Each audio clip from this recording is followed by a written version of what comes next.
And in the rise of the machines and the moments that we're in with artificial intelligence, we must expand our portfolio, our range beyond mere cognitive intelligence. That's right. There's emotional intelligence and embodied intelligence and spiritual intelligence and a whole plethora of intelligences to connect with. Welcome to the Shaping Freedom podcast, where we dive into conversations that inspire personal growth, transformation, and clarity in challenging times. I'm your host, Lisanne Basquiat. Friends, I'm so happy to welcome to the show a guest whose life and work reflect a deep commitment to helping us live more fully, more consciously, and more connected to ourselves, each other, and the world we share. Baratunde Thurston is an Emmy-nominated host, New York Times bestselling author, Webby Award-winning podcaster, and cultural thought leader whose voice resonates at the intersection of justice, joy, and possibility. Through his work as a writer, activist, humorist, and storyteller, Baratunde invites us to reimagine what's possible when we engage with our lives and our communities as active participants in shaping something better. He's the Emmy-nominated host and executive producer of America Outdoors with Baratunde Thurston on PBS, where he explores how diverse communities across the country connect to nature as a source of resilience, healing, and belonging. He's also the Webby Award-winning host of the acclaimed podcast How to Citizen with Baratunde, named one of Apple's best podcasts of the year. I think that was in 2022. Which challenges us to see citizen as a verb and to embrace our collective power to create meaningful change. And in his newest podcast, A Life with Machines, he helps us navigate the complex and very human questions raised by artificial intelligence and technology. Baratunde is the author of the New York Times bestseller, How to Be Black, which is hilarious, insightful, and a lot of fun. And the TED Talk, How to Deconstruct Racism One Headline at a Time. It's been viewed over 5.5 million times, offering a sharp, funny, and deeply human lens on how the stories we tell can reinforce or dismantle injustice. A Harvard graduate with a background in philosophy and a career that has spanned corporate boardrooms, comedy writers' rooms, and community movements, Baratunde has chosen again and again to use his platforms to tell better stories, to ask better questions, and to help all of us to connect more deeply to our power, to each other, and to the kind of world we want to leave behind. Baratunde, welcome to the Shaping Freedom podcast.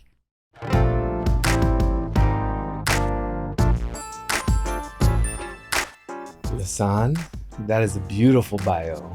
Thank you. And it's so good to be here with you. Thank you. I am very excited that you're here.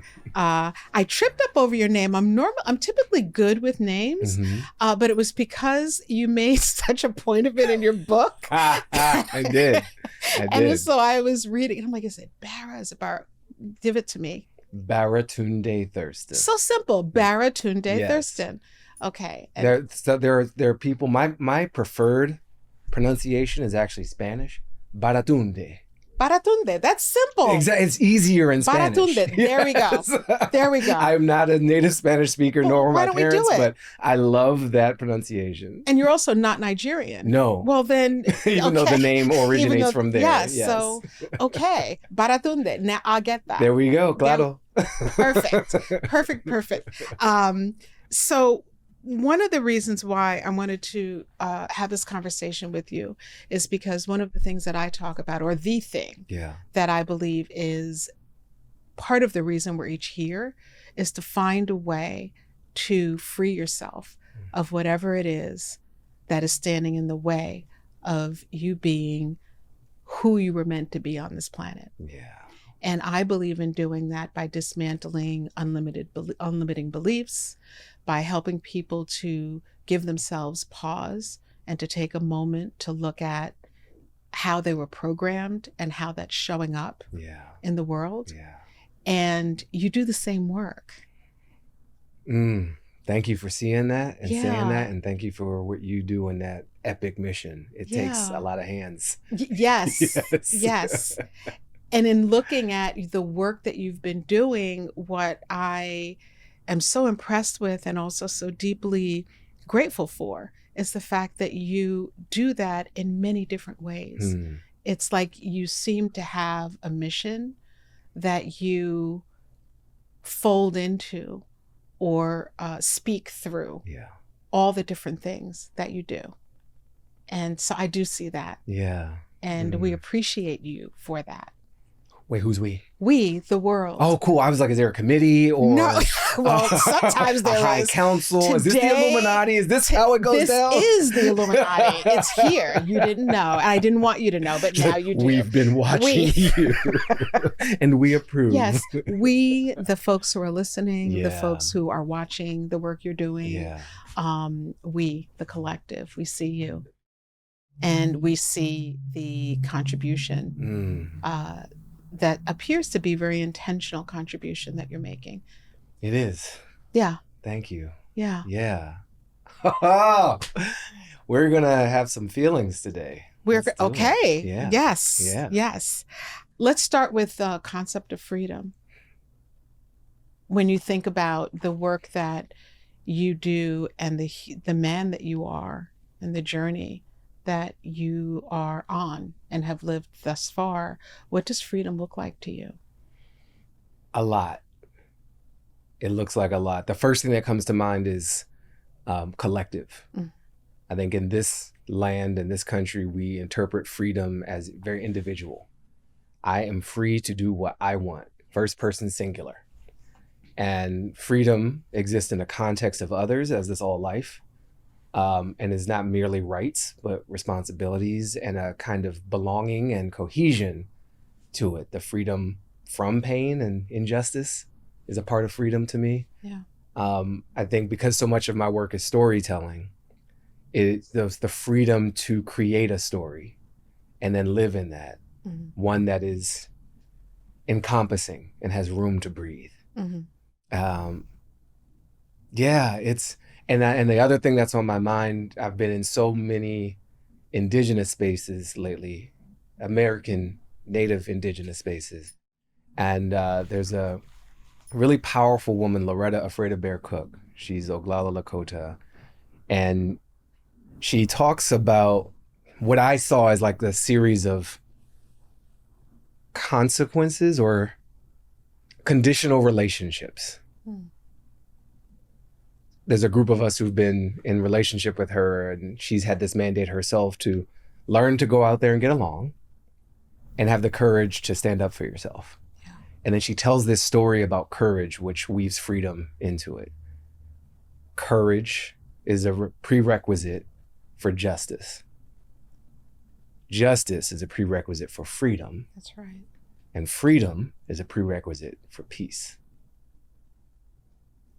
And so I see and I'm starting to experience the idea of freedom in that wider context, from courage to peace.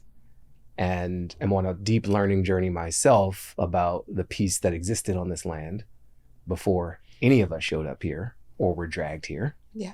And it's really beautiful. So freedom is a story. Yeah. The last thing I'll say on this one is my mother, Arnita Lorraine Thurston. I was able to start making more sense of her life after it ended, and was able to ask her some questions that I couldn't when she was alive, but I still got answers, even though she's not in this form anymore. And I saw her life as a pursuit of freedom, looking, born into a much more constrained reality as a Black woman born in 1940 in Washington, D.C., layers of non-freedom, taxation without representation in this federal city, a woman in this male-dominated society, a Black person in a white-run world, a child of abuse in a household of parents who did not love her in the right way. And so many of the moves she made was to create her own freedom. And And if I might, that's led me to truly one last thought, because I found a paradox. Well, not last thought, because we're here Well, for not you. last, but I think I want to hear what you I'm have to feeling say. like I'm on a Senate with an opening statement to the committee. I'm just like, still wondering who's we. But these things are just flowing. And I encountered a paradox in my own seeking of freedom. And it was partially resolved in Paris with another Black writer, Carvel Wallace. And I had discovered, really just encountered for the first time for myself, this contradiction that so much of the work I had been doing around race was seeking freedom, but through the agency of others, namely white people. That I'm going to explain us to you, that I'm going to prove our humanity to you. That if I just use the right words and the right jokes and the right timing and delivery, like you'll see me. You'll get it. Yeah. And you'll be liberated from whatever's holding you back, so I can be liberated from you holding me back. So my liberation was dependent on them. So I put myself in a prison of my own making. That's right. And Carvel said to me, he's like, oh, you mean the liberation paradox? Like it's like a Star Trek phenomenon or something. Like, yeah, season 7, episode 10, the liberation paradox. But yeah, it's I had made myself a dependent variable in someone else's equation. Mm-hmm. And so that required a non-linear escape. Because there are real forces. There's real constraints. Laws are real. Bodies are real. Physics exists. And this is all made up. That's right. So what's this tangential, orthogonal, non-linear pursuit of freedom that allows an achievement of escape from that story? And that reminds me of Brother Casey wrote a beautiful piece in 2019, The Art of Black Escape. His last name may come to me later, and you can patch it in your show notes, but Black dude named Casey. Okay, we'll start with that. He had run a business called MBAs across America. Okay. He interviewed Barack Obama at South by Southwest in a very beautifully challenging way in, 2018, 2019, something like that. And he wrote about this, like, there's another path to freedom that is ephemeral, symbolic, spiritual. It's energetic. And that we create our own path through art, through belief, through meditation, through, like, we're already free, actually. And so, yeah, my concept of freedom is increasingly encompassing and non-literal and certainly non-individualistic. But those are some of the elements that come to mind when you raise that prompt. Thank you. I think it's also about the contribution that we're making. Yeah. Okay. And being aware of that. Yeah. And allowing yourself to be free enough to truly consider the contribution that we're all making in this very individual way into the collective. Yeah.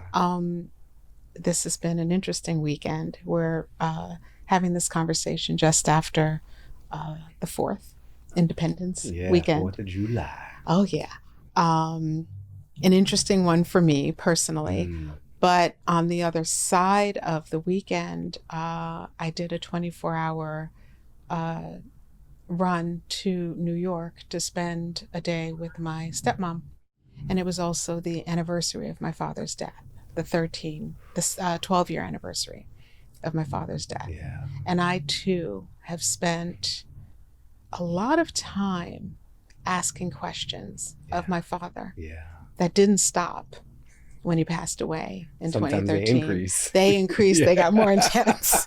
We had some conversations that we needed to have. Yeah. And my father was an incredibly determined, smart, committed man to the role that he had on this planet during his lifetime. And he taught me that to think more about who I am than to think about being Black because he came from a country where he didn't need to think about the fact that he was Black. Yeah. He was just Black. Yeah. And it wasn't until he came to this country that he discovered, or there was an attempt to impose upon him, the box that Black is. And so that's what came to mind for me when you mentioned your mom and the conversations that you and she had after she passed away. What was the biggest or the greatest lesson that you learned from your mother, if you don't mind me asking? There were a lot. I think it's a version of you have to love you. She wasn't loved in the right way as a little person. And she worked really hard to figure out how to be that for herself. And she made a ton of progress. I don't know if she achieved, I don't know if there's an end point on that journey, but there was a beautiful self-evolution there with some sad limitations. But I think that's the biggest one. Yeah, you gotta love you. Yeah. How about you? The biggest lesson that Gerard Basquiat taught me was to stand. That no matter what's happening in life and no matter what I get confronted with, to stand in it. Because when you're standing, you can, this is my little add-on to it, right? When you're standing, it's the start. It shows to myself and to others a willingness to be accountable. And once you're accountable, then everything that flows from there is going to be, it's going to work out okay, one way or another. So I think that's probably the biggest lesson. Stand. Yeah. He wasn't into personal growth, my dad. I told a story. I've been very interested in storytelling. Yeah.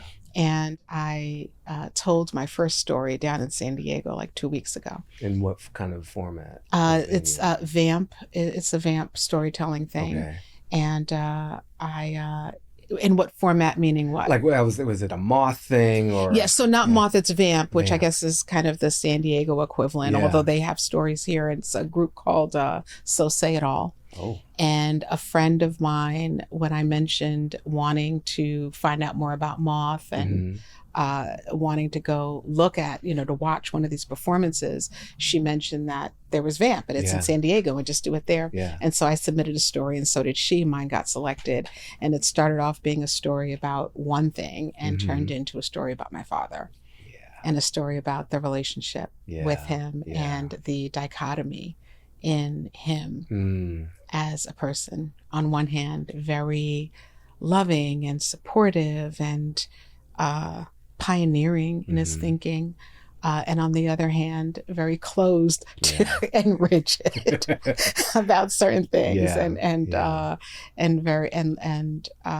he did the best he could. He did the best he could with what he had, and I have the result of that, and now it's for me to do with that. Do the best that you can, and do the best that I can. Yeah. So I don't know how we got there, but that's okay.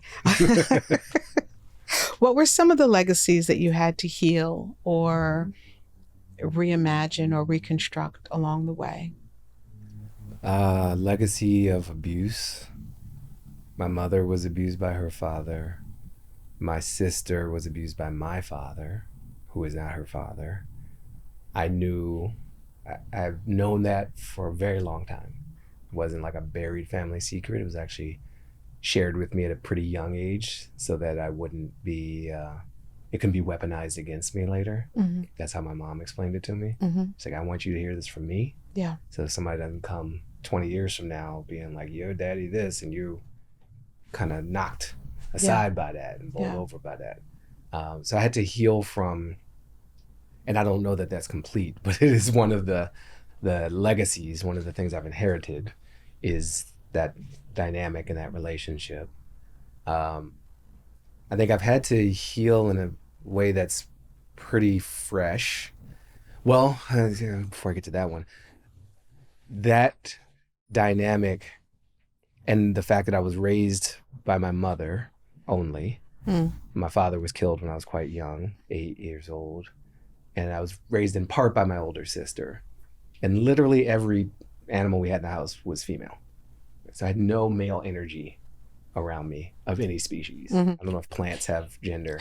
Maybe the snake plant was a dude. Yeah.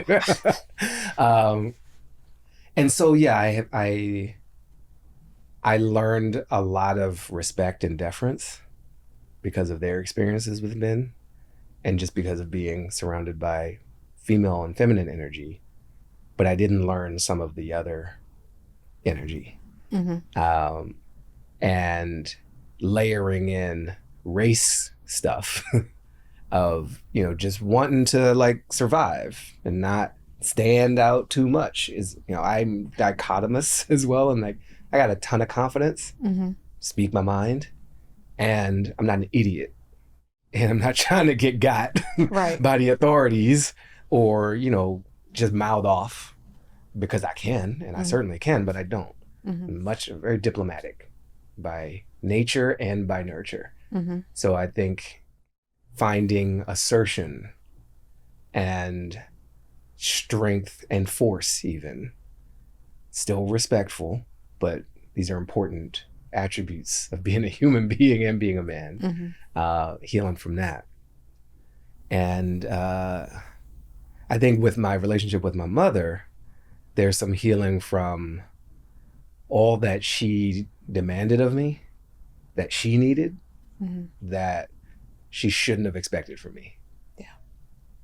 Because of the hand she was dealt and the choices she made, how to handle that hand.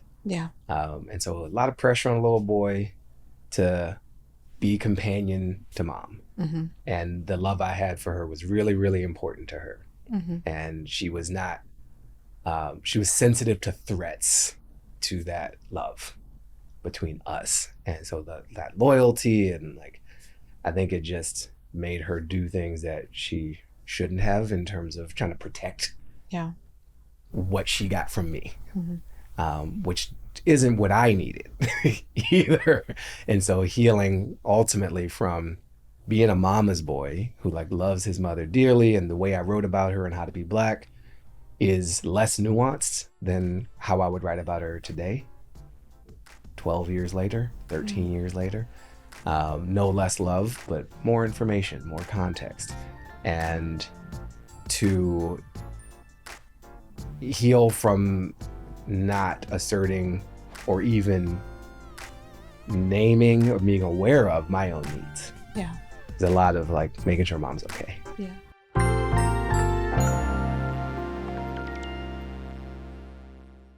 Hey, it's Lisanne. I created Protect Your Peace, a boundaries and accountability workshop, because I know what it's like to feel stretched too thin, and how it feels when you're saying yes to everyone else, but feel like you're disappearing in the process. This workshop is your invitation to pause and to come back to you. In just 2 hours, you'll learn how to set boundaries that reflect your values, protect your energy, and strengthen your voice unapologetically. You'll also learn how to hold yourself accountable in a way that builds self-trust and momentum, not burnout. This is the kind of space I wish I had when I was deep in the cycle of over-responsibility and simply just doing too much. So I created it for you. Join me for Protect Your Peace, live or on demand, and walk away with tools you can use immediately to get back in alignment. Click the link in the show notes to register. You deserve to protect your peace and your power.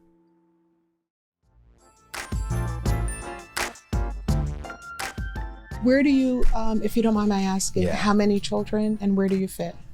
I am the second of two. Okay. Just me and my sister, different fathers, same mother. Yeah.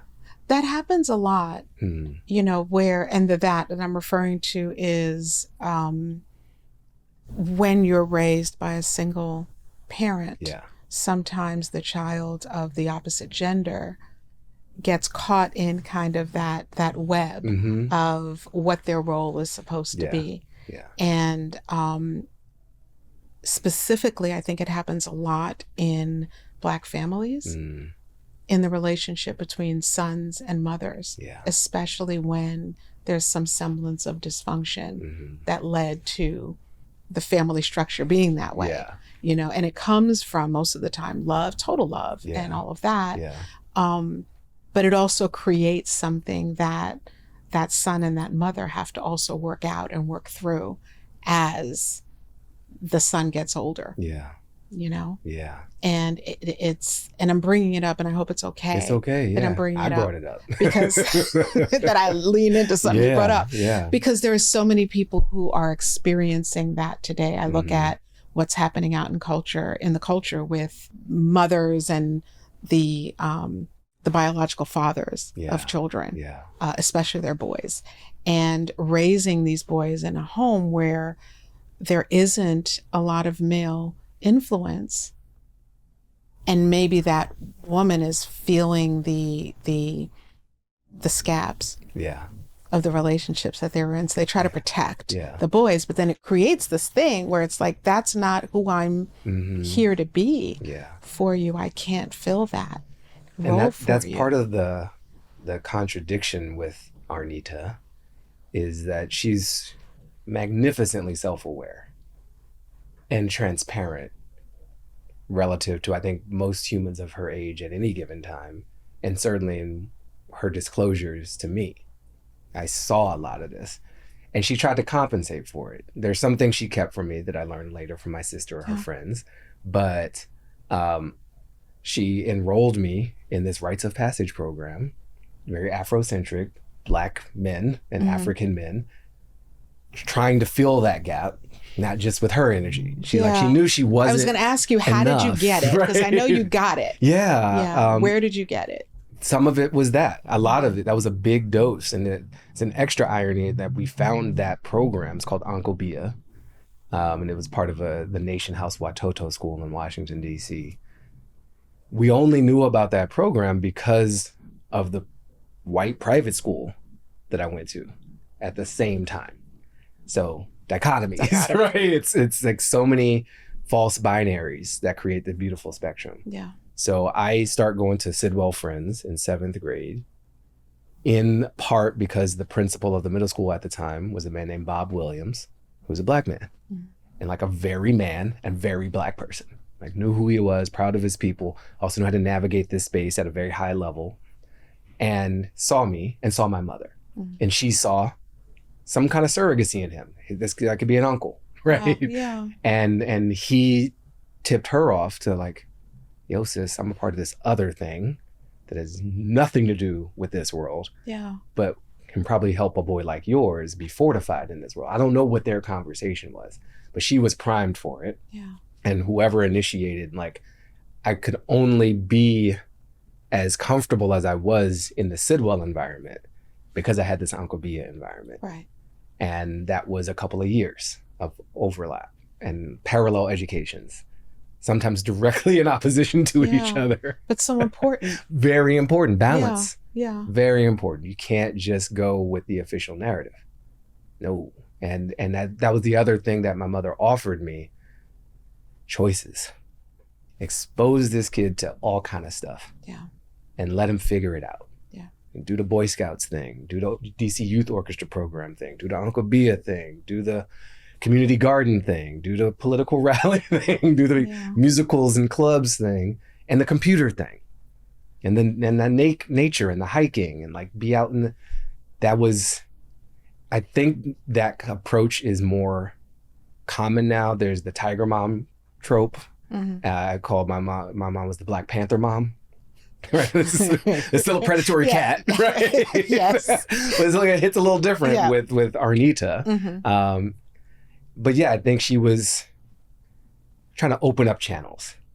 And she held a few things close, but when it came to what I would do with my life, she was not prescriptive. She was invitational. Which is beautiful. Really rare and really beautiful, because I saw a lot of friends who had very driven, intelligent parents with literally infinitely more degrees than my mother. She had 0 degrees. Mm-hmm. And they had specific ideas for their kids. And they created incentive structures and perversions to nudge or shove down that path. Yeah, down a I'm the daughter of a Haitian father. So there you go. Very prescriptive. Yeah. Yeah. And my mom was like, you could do this, you could do that. Which is beautiful. Be excellent. Yeah. At whatever. Right. But so that was the immigrant mom in her was like, just be great. Yeah. But the like non-immigrant mom was like, but you choose the arena of greatness. That's right. That's right. Yeah. I feel myself tiptoeing around this topic, so I'm not going to. Okay. What advice do you have for the character that is the mother in the story? Yeah. And the character that is the young man? Ooh, well, for the mother. Yes. You are enough. And when you aren't, it's okay. You have reserves of resource and strength that you cannot always see. So when it feels like the world is on your shoulders, know that others are right beside you to carry it. You do not need to solve your child's life. They won't even get to do that. Right. Keep having fun. This whole thing's a game. Yeah. And I think this wasn't quite to my mother, but I think for a mother today. And I mean, just any. This we live in a society that encourages optimization. That we are trying to maximize the return on investment, right? It's capitalism. Yeah. Everywhere. Yeah. All the way down. That is literally not natural. And so the relationship with your child is not that of developing a product or managing a portfolio and trying to make the optimal choice for education and extracurricular and lesson learning and social exposure and religious, you'll drive yourself just mad. Stop. You know. And when you don't, it's okay. Yeah. There's something in us. Let it come through. And I think let your child come through. They're not you. They're a part of you. And there's something new. Yeah. So try to let them come through. Yeah. For the kids today, for the son today, your parents don't know shit. Let's just say it. They're struggling. They're trying to figure it out themselves. They're processing their own childhood stuff while they're trying to show up for you. Like, your parents are people. That's right. That's right. I had such a moment of like, oh, my mom was Arnita. Yeah. Not just Ma. Right. She had a whole life, a whole ass identity that had nothing to do with me. Right. For most of her life. And certainly the formation of it. Yeah. No inkling of me or my sister. That humanness of the parent is that the transition from all powerful or hero or dominator, right? The dynamic could be different, into human. You can come from all different directions, but there's a power shift and there's a humility shift. It's very humbling and disorienting for me to see my mother as a person. Yeah. That's hard. That came after she was gone. Yeah. When she was here, she was like saintly, sacrificing, heroic, overbearing, all something. Yeah. Right?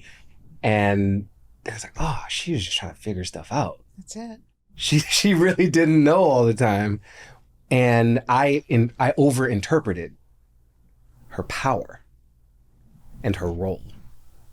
And that's on me, right? There are things that she did that contribute to the dynamic in the relationship, good, bad, and otherwise, and there are things that I did. And so the sooner that a child of a person can recognize the person, right, not the parent, I think that's liberating and important. I think because of the technological space we're in, we owe a lot of grace to any parent at this time, because they are being put into a position that few, if any, previous generation has ever been in terms of the lack of relatability of experience. There are things that children today are going through that older siblings haven't even gone through, who are 6 years older. So how would a 20 or 40 or 50-year older person have any direct experience to offer useful advice? Back when we was all farming, yeah, it was the same. This is how you hoe. This is what you do. You know what I'm saying? We figured it out. We till like this. Yes. It's been the same since time immemorial. Yes. But like, how do you interact with a relational AI chatbot that feels human and knows all your business and is super affirming? Or with addictive porn service, like the access to temptation. Versions of this have happened before. Books were those things. Yes. Long ago. Television was that But not thing. at the rate. Not at the rate, not at the scale, not today. at the pervasiveness and the immersiveness. You know, hip hop was that thing. Rock was that thing. The blues was that thing. And they're not the same either. Right. Because now it's everything at once. Everything, everywhere, all at once. Yeah. And so some grace for your parent. Yeah. Because they are drowning in lack of relatability to your experience. And so we will need some different ways to get through this. That's right. Yeah. And have fun. It's a game. Yeah. Have fun playing. All of it. Yeah. All of it is a game. Fun. Yeah. That's some of it. Yeah. You talk about the idea of citizen as an action. Verb. I verb nouns. Yes. Will you tell us a little bit more about that? Yeah. What does that look like? My wife, Elizabeth, and I jointly developed this How to Citizen podcast after I had tried to make it come into being in different forms for several years. And it finally was ready to be born in 2020. Basic premise being that citizen as noun was limiting. Citizen as verb is freeing and more invitational, and invites us to actively shape and participate our environments, our communities, our democracy. But that underneath that, it means 4 particular things in terms of the principles of it, and then what it looks like can follow from that. So the 4 principles of citizen as a verb are to show up, to participate, some version of assumed role beyond voter, participant, to understand power, to not have a feeling of fear around it or of zero sum around it. If somebody else has power, I can't. That's a very popular narrative, especially amongst those who are fighting for freedom. It's those powerful people over there crushing us powerless over here. That's right. You already lost. Which only leads to the same thing. Yeah. Like you're playing in the same game. Yeah. The same game with a different So it's not on. just play the game and have, change the game. And to recognize power it ebbs and flows. It's a moving force, but one that doesn't increase or dissipate. It just it shifts, it moves. It's like energy. To commit to the collective and not just the individual. That is what number 3 of citizen as verb. And to invest in relationships with yourself, with others, and with this planet. It's to citizen. You belong to each other. So what that tangibly and practically might mean is that you should read up on candidates for the election. It's cool. You should also think about what you want for your life and the lives of the loved ones around you, and where you have power. Like, think about where you have power. It's not the most tangible action. It's like, well, I should sign a petition or organize a nonprofit. Those are valuable actions as well. But contemplating your own power in the decisions you make, as small as they be, will I drink from this water bottle or that plastic one down on the floor beside me? That's a little teeny bit of power, and it rolls up to a big collective set of choices. And vice versa. We receive limited sets of choices sometimes from people temporarily empowered. But to be aware of it is already an act of participation, of power itself, and of citizen as verb. It demystifies and reacquaints us with our own capacity.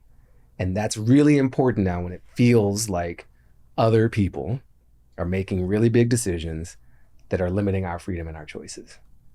Yes, that is true. And we have the power. We just do. It's people-powered system. That's the whole premise. So citizen, I also think it means to ultimately, like, we're figuring out how to live together. Mm-hmm. And that requires practice. And in a system where it's capitalism all the way down and it encourages a transactionalism and an optimization engine behind everything, we atrophy the muscles of co-living. All right, so how do you and I exist right now in this dynamic? Do you have the power because you have the paper in your hand and I'm just waiting for what you gonna do? Reacting? Yeah. Can I flip it around and ask you a question? Yeah. You know, we're mutually interested here. This is your show and I'm a participant with you in it. And every episode is gonna be different because of that, right? So the living together is something that has been actively discouraged by some of us who really profit off of concentrating power by isolating us from each other, from the planet, and even from our very selves. You don't know what you want. Let me tell you what you want. With that. You don't know bad. how you feel. This is how you should feel. Yeah. Pop this pill, now feel like this. Install this app, now feel like that. Do this. Disconnect. Yes. Disconnect. From all that. So when you do the opposite, when you reconnect with yourself, that's an act of citizening. To tune in to your body, to know how this moment makes you feel, how this proposal makes you feel, not think. Thinking's super important, but we're over-indexed on the cognition. That's right. And in the rise of the machines and the moments that we're in with artificial intelligence, we must expand our portfolio, our range beyond mere cognitive intelligence. That's right. There's emotional intelligence and embodied intelligence and spiritual intelligence and a whole plethora of intelligences to connect with. And so when we do that, then we're creating new systems and centers of power, new coalitions. I mean, yeah, across time, across species, there's a lot more possible. Everything gets spiritual fast. Right. But I think to keep it a little grounded, citizening and the active nature of it can mean that. And it doesn't have to be an electoral context or a political context in the explicit sense. It can be in the family, in the small business, in the group chat with friends. How are we living together? Well, how do we resolve our conflicts? Right. And if we're just increasingly conscious of that and trying to improve at that, then the explicit things that we experience that we think of as democracy and citizen and politics, they all emerge from those group chats. That's right. And from those parent-child relations and from those school systems and from those community interactions. So if we can practice living well together there, living better together there, doing the democracy thing there, then what emerges from there should be better. It's soil. And we're just growing these institutions. So what does living better actually look like from your perspective? Because there are folks who believe that, like you mentioned, it is the petitions, it is the rant on social media, it is the pointing to the opposite end, the opposite team, if there are teams, I don't know. Like what does that actually look like? I have two thoughts on that. For me, it looks like feeling connected. It looks like eating well, being literally nourished. It looks like being able to breathe easily. And certainly it looks like being in some kind of community, not being alone, knowing that like it feels good to be a part of something. If that's a group of people cheering on a sports team, that's one version of it. It can also mean that I know I have someone I can reach out to when I'm going through a difficult time and moment. It means having material needs met without extreme agony. Right? Like I'm really, really willing to work hard. Right? And I think there is like a baseline dignity and net of provision that makes being in society much more fun, more useful, more interesting, more sustainable. Yeah. So living together better for me means many of those things.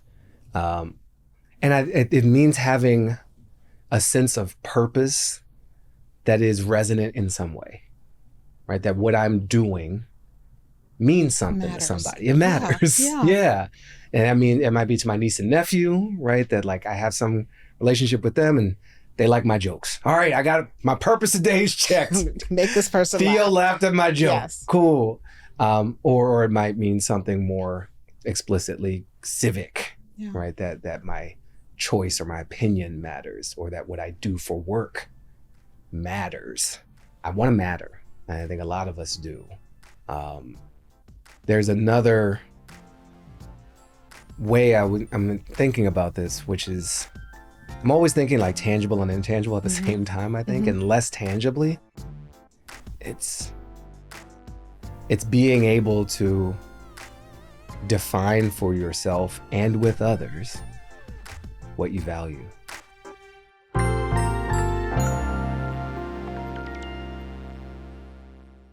All right, can we talk a moment about setting the vibe? If you're anything like me, your space needs to feel good in order for you to feel good. And that's why I created the Shaping Freedom line of candles. It's not just about ambiance, but really about how you align yourself internally. These are more than just candles. They shift your energy. Whether you're journaling, meditating, working out, or just taking a moment for yourself, these scents are curated to ground you, lift you up, and bring you back home to yourself. They also have an 80-hour burn time and scents that are designed to evoke feelings of alignment and internal congruency. And we can all use that. Go to shop.shapingfreedom.com and check them out. Find the one that speaks to your spirit, or buy all 4, and let them burn with intention.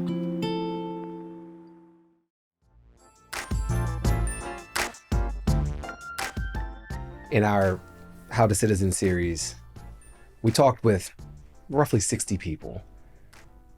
They all stand out for different reasons. In this moment, Inse Ufat stands out. She was recruited by Stacey Abrams to help run the New Georgia Project and really change how Get Out the Vote operations and canvassing and all happen. Building much more relationship than give me your vote. And, everybody can come knocking on your door a few months before the election, making promises transactionally, right? And saying, would you like to buy my candidate? They look at their feature set relative to the other one. We can do more for you. Okay, probably not. But it sounds pretty. Pretty talk is a beautiful thing. I engage in it constantly. And she was telling us the story of entering a community in a neighborhood with questions. First, what do you love about this community? People are not used to that from a campaign, right? Or from a fellow human being often. Yeah, who are you as a citizen? You are a citizen. Of a place. Who are you? Of a place. And what do you love about it? Yeah. Maybe it's the shops, maybe it's the weather, maybe it's the way the kids mess around in the yards, maybe it's the fruit trees, in this particular neighborhood in Highland Park in Los Angeles, we're nearby. But identifying that part of your membership in this community that you love is an essential prerequisite to any democracy action. That's right. Because that's a big part of your why. That's what you want to preserve or build on, at least. And if you can't name that, you're just getting triggered off the jump by other people and what they love and what they want. So you got to find... Without a moment with yourself. Yes, for you. To know what you stand for. Yes. Yes. And then it goes from what you love to what do you want for the people you love in this community. And they start naming stuff. I want healthy food. I want good paying jobs. I want safer sidewalks. I want cleaner water. I want cheaper groceries, whatever the thing. But you start getting aspirations, right? And again, that gives you directions. You establish foundation, then you got direction.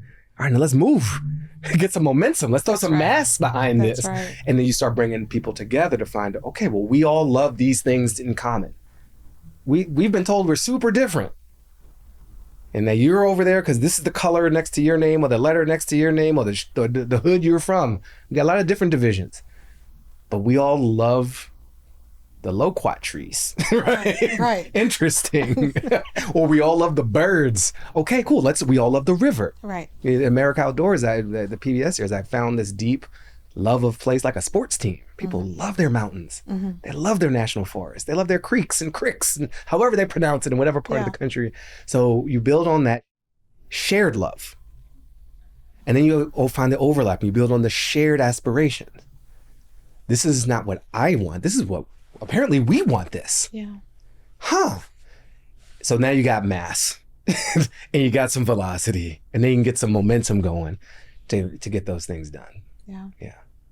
That's what I appreciate about everything that you do and everything that I've heard you say and hear you saying right now is it's the big things, right? It's how do we impact and influence our cities, our divisions, our neighborhoods, the state, the country. But what you're tapping into that resonates so deeply with me is that it starts with you. Yeah. It starts with you understanding who you are, why things are important to you, what your vision is. And unless you're willing to have the patience with yourself to disconnect from the things that disconnect you, you won't know. That's right. And it's really hard to matter when you don't know. Yeah. When you're just attaching yourself to whatever the momentum is that someone else told you you were supposed to be part of. Yeah. The part of the complication is that those external forces, the people telling you, what to connect to and tap into, is not necessarily wrong. It's often really good things. Right? Fight for this, sign that, oppose this. Absolutely. Yeah. But you're also getting like uncentered and tugged. Right. And if there's one other citation I would make in this, it's Adrienne Maree Brown, author of a book called Emergent Strategies, Pleasure Activism. Who do you want to spend the apocalypse with? Or she has a whole podcast series looking at the work of Octavia Butler and what that means for these times. But she speaks really eloquently and has practiced really eloquently about this scale thing. And yes, it's about the big things. At the same time, it's about the small things. It's gotta be. And then there is a fractal nature to our world and reality, and these patterns repeat at every scale. So if I don't know what I love about myself, about my community, about this country, if I don't know what I want for myself, for my community, for my country, how are we gonna know that? That's right. And so if the sense of direction of the country doesn't feel clear, it's in part because maybe our own individual senses are not clear either. And we're all reacting to others who are also not that clear. Right. And we're being dragged. We're being dragged along the way. And there's some who are super clear. Yes. They may not be clear with us. That's right. But they are clear with themselves about what they want to create. And they're dragging us into their story. And we don't have to do that. There's a better way. There is a better way. Yeah. Tell me about life with machines.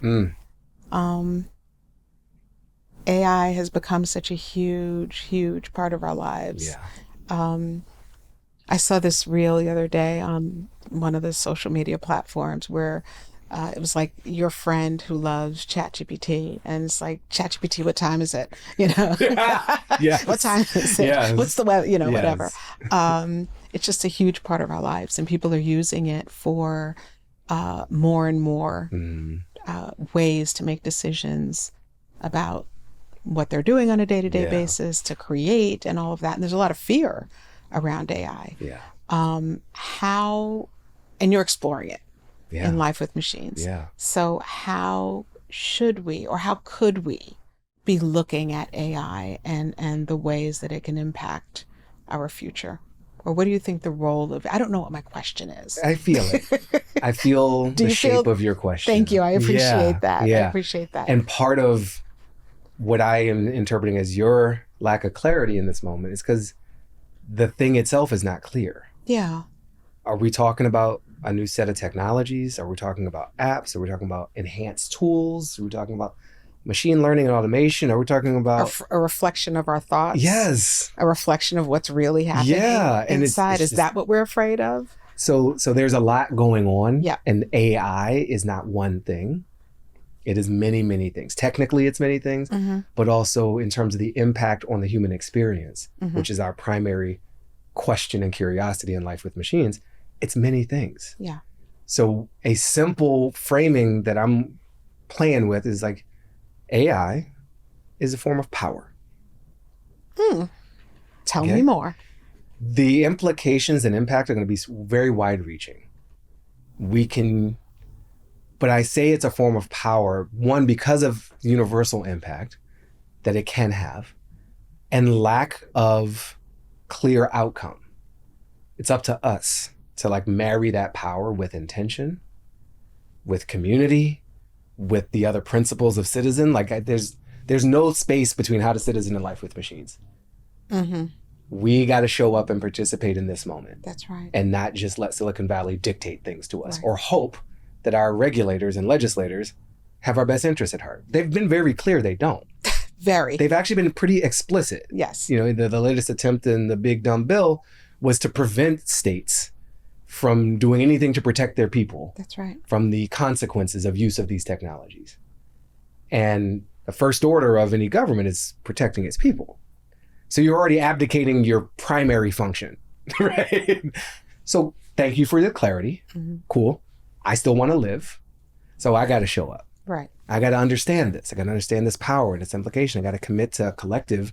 And I think a lot of the AI logic right now and the salesmanship is like, it empowers you. You can do so much more than you could. Individual agency is going to go through the roof. A one-person unicorn company, the first billion-dollar company helmed by a single human being, is just around the corner. That's and right. we're supposed to be excited about the lack of need for other people. So question that and maintain a commitment to collective benefit. That's right. Doesn't mean you can't also be excited. I use a lot of hyper-individualistic applications of AI tools. Transcribe this interview for me. Yeah, right? As do Give I. me feedback on my essay. Okay. Absolutely. And how do we expand? How can this be beneficial to my tiny household of me and my wife, my slightly larger extended family household, to my group chat of college homies, to this Black men's group I'm a part of, to my neighborhood in Palm Springs, right? To the society layers and layers and layers. And can we engage collectively? That's not the default settings on the marketing materials. That's right. And investing in relationships, right? I think AI can be applied to destroy all of what we need to be strengthening. Relationship with self. I don't know, ask ChatGPT, ask Gemini, right? I'm wearing this super smart ring. Tell me how I slept last night. Well, it's telling. Yeah, I've had ridiculous moments in the morning where I wake up feeling good. Yeah. My wife says, how'd you sleep? Feel great. I must have slept great. Then I check the app. And the app is like, no, you just didn't feel it. You it was got terrible. 69. 69 out of, what's the out of 100? I failed at That sleep. was me this morning. I got an Literally. F in sleep. I'm like, I know. So apparently now I feel terrible. Thank you so much. One ring to rule them all. Yes. So, okay, cool. And if I'm spending all this time with a very compelling, personable, agreeable, gassing me up chat buddy. Yeah, that encourages you to speak to it. Yes, and sounds like a person now. Yeah. And they want it to look like a person now. So if it talks like a duck and walks like a duck, it's a duck. So if it talks like a person, it is, even if it's not a person, it's substituting for a relationship with actual people. We have a fixed amount of time in this life. And so there is a level of trade-off and replacement. Not every moment with ChatGPT would have been a human moment, or Gemini would. I'm not picking on them; they're just the most popular. And then same with relationship with the planet. Yeah. We could be in the middle of a great severing of so many relationships to substitute for a relationship with these entities, which have their own motivation. They were created by humans and given prime directives, all out of commercial, 99% of them. That's right. Commercial interest first. Yet they've been unleashed in every element of life. So this would be a great way to commercialize all of existence, to colonize all living. That's right. This could be a great recolonization project that we are opting in. We're signing up for it. Yes. Yay! We want to be front and line. Conquistadors! That's right. Let you into my church and my relationship with my sister and not just my fields. That's right. And my businesses, every level. And we've been through versions of this in history before, have we not? So I'm not saying that will happen, but I'm saying that is the context of what could happen. And that we have to use this time in particular while things are still getting set up to make choices to ensure that we are still living, that we still can shape our freedom. Yeah. And then a lot of that is a collective shaping. So I see AI as a beautiful set of tools. So do I. That is also transitioning into a complicated set of relationships and teammates. And I have, Brian Eno was on our show. He said it really well. He's like, the thing about AI, I don't trust the people who are making it. I don't trust their taste. I don't trust their politics. And that's a problem. Yeah. So what are we going to do with that? And how do we create alternate pathways? How do we hold that form of power to account while creating new models? It's possible. We've done it before. We're always in a dance of doing it, whether it's capital as the thing or technology as the thing or agriculture and crops and fields as the thing. So I'm excited. I'm really excited about I'm excited about the fun and monkeying around. I'm a tech nerd deep inside. My mom was a computer programmer. Underneath all that stuff, she was also doing that. I'm concerned and worried about the window of opportunity and the clarity of purpose that many of those who are driving this at the highest levels have, which feels anti-life in many ways. They take joy in job displacement. They want to replace Hollywood. They want to get rid of writing. It's like, why are you bothered writing, speaking, all of it? A poet. Yeah. Exactly. How are they threatening you? I get if you're bothered by the amount of time it takes to book an airline ticket. Okay, fine. Oh, your burrito delivery could be a little faster for urgent needs, for the best use of water and energy and advanced mathematics. Definitely speed up food delivery. And you seem there's a subset of the thinking and the worldviews behind many of the Silicon Valley digerati, broligarchy, tech lords, that humanity itself is an inconvenience. That life itself is something to be defeated. And that didn't start with AI. No. This is a snowball that has been gaining momentum for decades. Yeah. That it is an inconvenience to be a human being. Yeah. That the needs that are associated with being a human being are a bother. And that if we could just get rid of the thinking, the feeling, the connection, the discernment that is part of the human experience, everything would be better. Yeah. I don't get it.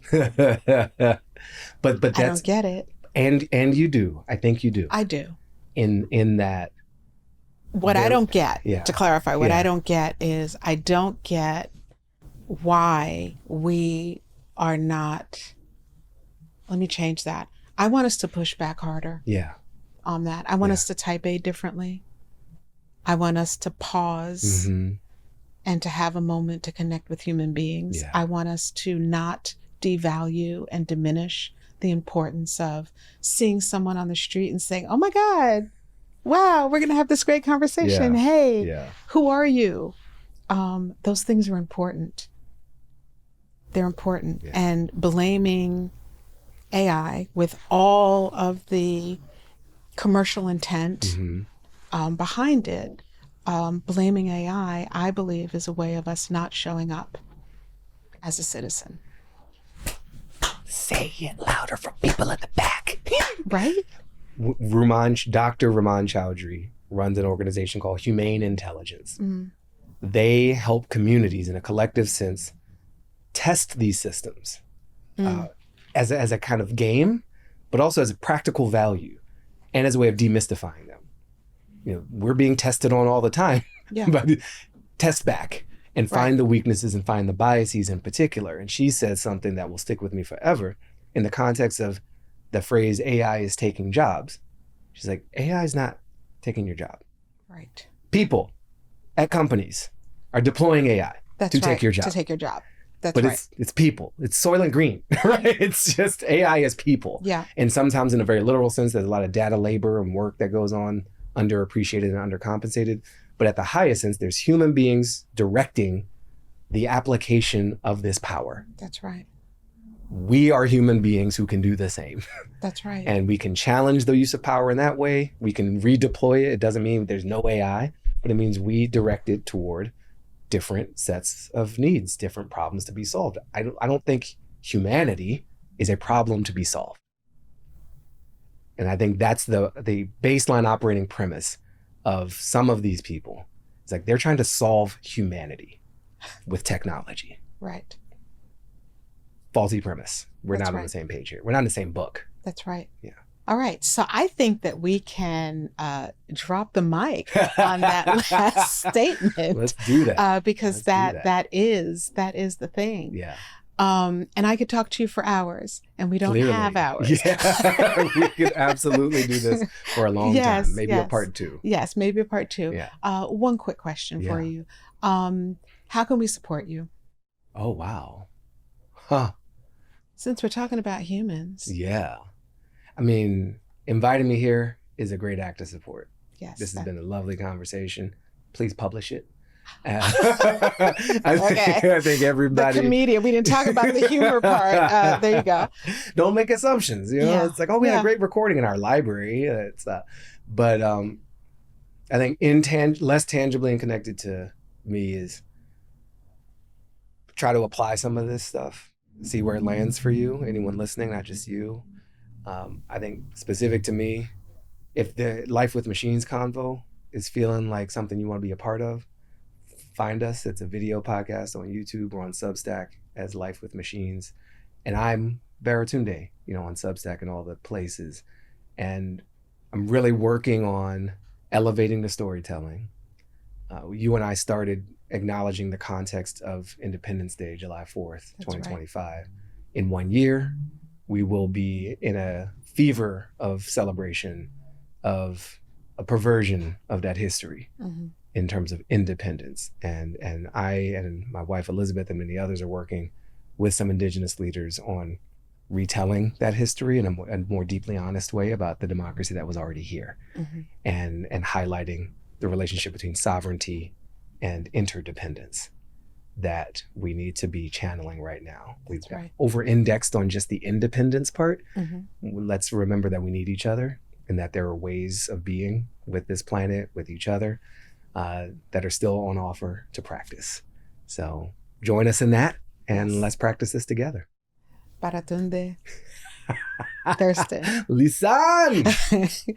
Thank you so much. I know how busy you are, and I am warmed and filled by this conversation. Thank you so much for the work you're doing for the planet, on the planet, and for the humans that are here, whether they recognize that that's who they are or not.